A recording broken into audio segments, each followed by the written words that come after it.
Oi, eu sou a Grazi e esse é o 15 Minutos com a Bíblia. Hoje começaremos pelo capítulo 13 de Êxodo, a consagração dos primogênitos. E disse o Senhor a Moisés: consagre a mim todos os primogênitos. O primeiro filho israelita me pertence, não somente entre os homens, mas também entre os animais. Então disse Moisés ao povo: comemorem esse dia em que vocês saíram do Egito, da terra da escravidão, porque o Senhor os tirou dali com mão poderosa. Não comam nada fermentado. Neste dia, no mês de Abibe, vocês estarão saindo. Quando o Senhor os fizer entrar na terra dos cananeus, dos hititas, dos amorreus, dos heveus e dos jebuseus, terra que ele jurou aos seus antepassados que daria a vocês, terra onde há leite e mel com fartura. Vocês deverão celebrar essa cerimônia neste mesmo mês. Durante 7 dias comam pão sem fermento, e no 7º dia façam uma festa dedicada ao Senhor. Comam pão sem fermento durante os 7 dias. Não haja nada fermentado entre vocês, nem fermento algum dentro do seu território. Toda vez que nasce um primogênito é dado origem a uma nova geração, e todos os primogênitos pertencem ao Senhor. Creio que isso significa que Deus anseia renovar conosco a sua aliança de libertação.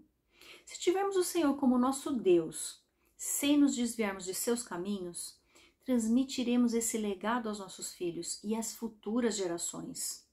Deus anseia por nós, assim como o nosso coração também anseia por Ele. Quando estamos distantes, é como se houvesse um buraco dentro de nós, esperando para ser preenchido. Ao nos desconectarmos da nossa origem, da nossa essência, a nossa vida carece de sentido. Sem Deus, não somos nada.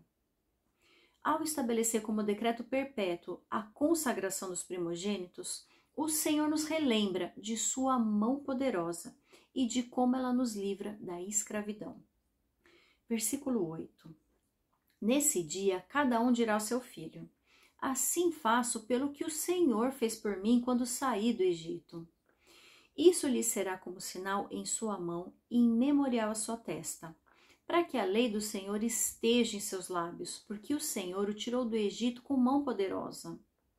Cumpra essa determinação na época certa, de ano em ano.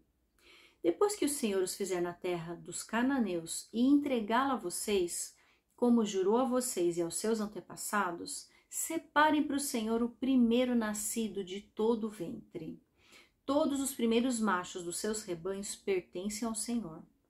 Resgatem com um cordeiro toda a primeira cria dos jumentos. Mas se não quiserem resgatá-la, quebrem-lhe o pescoço. Resgatem também todo o primogênito entre os seus filhos. No futuro, quando seus filhos lhes perguntarem: que significa isso?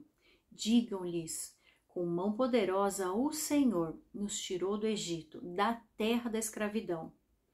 Quando o faraó resistiu e recusou deixar-nos sair, o Senhor matou todos os primogênitos do Egito, tanto os de homens como os de animais. Por isso, sacrificamos ao Senhor os primeiros machos de todo o ventre e resgatamos os nossos primogênitos. Isso será como sinal em sua mão e símbolo em sua testa, de que o Senhor nos tirou do Egito com mão poderosa. Temos uma tendência natural a nos esquecer das bênçãos e livramentos que Deus nos concede. E para evitar que isso acontecesse aos israelitas através das gerações, o Senhor estabeleceu como decreto que toda vez que nascesse um primogênito, esse lhe fosse consagrado, tanto as primeiras crias do rebanho como os filhos. Assim, o Senhor seria sempre lembrado como aquele que com mão poderosa livrou seu povo da terra da escravidão. Versículo 17. A partida dos israelitas. Quando o faraó deixou sair o povo, Deus não o guiou pela rota da terra dos filisteus, embora esse fosse o caminho mais curto, pois disse: se eles se defrontarem com a guerra, talvez se arrependam e voltem para o Egito. Assim, Deus fez o povo dar a volta pelo deserto, seguindo o caminho que leva ao Mar Vermelho. Os israelitas saíram do Egito preparados para lutar. Havia um caminho mais curto, mas Deus não os guiou através dele. preferiam um caminho mais longo, passando pelo deserto. Isso porque temeriam enfrentar os filisteus, embora seja mencionado que saíram do Egito preparados para lutar. Sabe o que eu aprendo aqui? Nós até podemos estar prontos para lutar, mas se a nossa mente estiver aprisionada a velhos padrões, não conseguiremos vencer o inimigo. Não se trata de falta de capacidade, mas falta de confiança em nós mesmos. Deus sabe que a forma de libertar nossa mente é através do tempo de deserto. Tirar o povo do Egito é uma coisa, tirar o Egito do povo é outra bem diferente. Versículo 19. Moisés levou os ossos de José, porque José havia feito os filhos de Israel prestarem um juramento quando disse: Deus certamente virá em auxílio de vocês. Levem então os meus ossos daqui. Os israelitas partiram de Sucote e acamparam em Etã, junto ao deserto. Durante o dia, o Senhor ia diante deles, numa coluna de nuvem, para guiá-los no caminho, e de noite, numa coluna de fogo, para iluminá-los. E assim podiam caminhar de dia e de noite. A coluna de nuvem não se afastava do povo de dia, nem a coluna de fogo de noite. Aqui vemos Moisés cumprir o juramento feito pelos filhos de Jacó em Gênesis 50, 25, de levar os ossos de José para a terra prometida. O que mais se destaca não é ver a promessa feita a José ser cumprida, mas conhecer a promessa que Deus fez a seu povo e que continua fazendo a nós, de ir à nossa frente, de dia ou de noite, nos guiando e nos mantendo em seus caminhos. De dia ele nos guia, mas à noite nos ilumina. Creio que dia e noite não simbolizam apenas uma medida de tempo, mas sim luz e trevas. Quando há luz, o Senhor nos guia e nos mantém em seu caminho. Mas quando as trevas surgem, sua presença nos ilumina, nos faz enxergar que é possível continuar caminhando, mesmo em meio a circunstâncias adversas. Não importa a situação, o Senhor sempre vai à nossa frente, nos mantendo no caminho. Capítulo 14. A perseguição dos egípcios. Disse o Senhor a Moisés: diga aos israelitas que mudem o rumo e acampem perto de Piairote, entre Migdol e o mar. Acampem à beira-mar, defronte a Baal-Zefon. O faraó pensará que os israelitas estão vagando confusos, cercados pelo deserto. Então endurecerei o coração do faraó e ele os perseguirá. Todavia, eu serei glorificado por meio do faraó e de todo o seu exército. E os egípcios saberão que eu sou o Senhor. E assim fizeram os israelitas. Contaram ao rei do Egito que o povo havia fugido. Então o faraó e seus conselheiros mudaram de ideia e disseram: o que foi que fizemos? Deixamos os israelitas saírem e perdemos os nossos escravos. Então o faraó mandou aprontar sua carruagem e levou consigo seu exército. Levou todos os carros de guerra do Egito, inclusive 600 dos melhores desses carros, cada um com um oficial no comando. O Senhor endureceu o coração do faraó, rei do Egito, e este perseguiu os israelitas, que marchavam triunfantemente. Os egípcios, com todos os cavalos e carros de guerra do faraó, os cavaleiros e a infantaria, saíram em perseguição aos israelitas, e os alcançaram quando estavam acampados à beira-mar, perto de Piairote, defronte de Baal-Zefon. Aqui o Senhor arma uma emboscada, não apenas para libertar seu exército, mas também para exterminar todo o exército de Faraó. Os israelitas já haviam deixado o Egito, mas o Senhor ainda teria mais lições a ensinar a Faraó. Através da destruição do exército egípcio, o nome do Senhor seria exaltado e glorificado. Sabe o que eu aprendo aqui? Deus não permite que o inimigo se aproxime, a não ser que seja para provar que o Senhor é soberano e sua mão poderosa prevalece sobre qualquer iniciativa que se levante contra nós. Versículo 10. A travessia do mar. Ao aproximar-se o faraó, os israelitas olharam e avistaram os egípcios, que marchavam na direção deles, e aterrorizados clamaram ao Senhor. Disseram a Moisés: foi por falta de túmulos no Egito que você nos trouxe para morrermos no deserto? O que você fez conosco, tirando-nos de lá? Já lhe tínhamos dito: deixe-nos em paz, seremos escravos dos egípcios. Antes ser escravo dos egípcios do que morrer no deserto.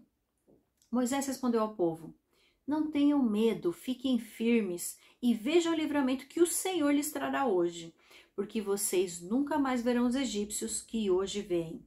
O Senhor lutará por vocês, então somente acalmem-se. Ao ver o inimigo tão próximo, a marcha triunfante se transforma em terror. Como sua mente estava aprisionada. Mesmo tendo testemunhado todas as pragas, seu coração permanecia descrente no poder de Deus para livrá-los das garras do inimigo. E Moisés, como porta-voz, os instrui a não temer e a crer que o Senhor lutaria a batalha por eles. Versículo 15.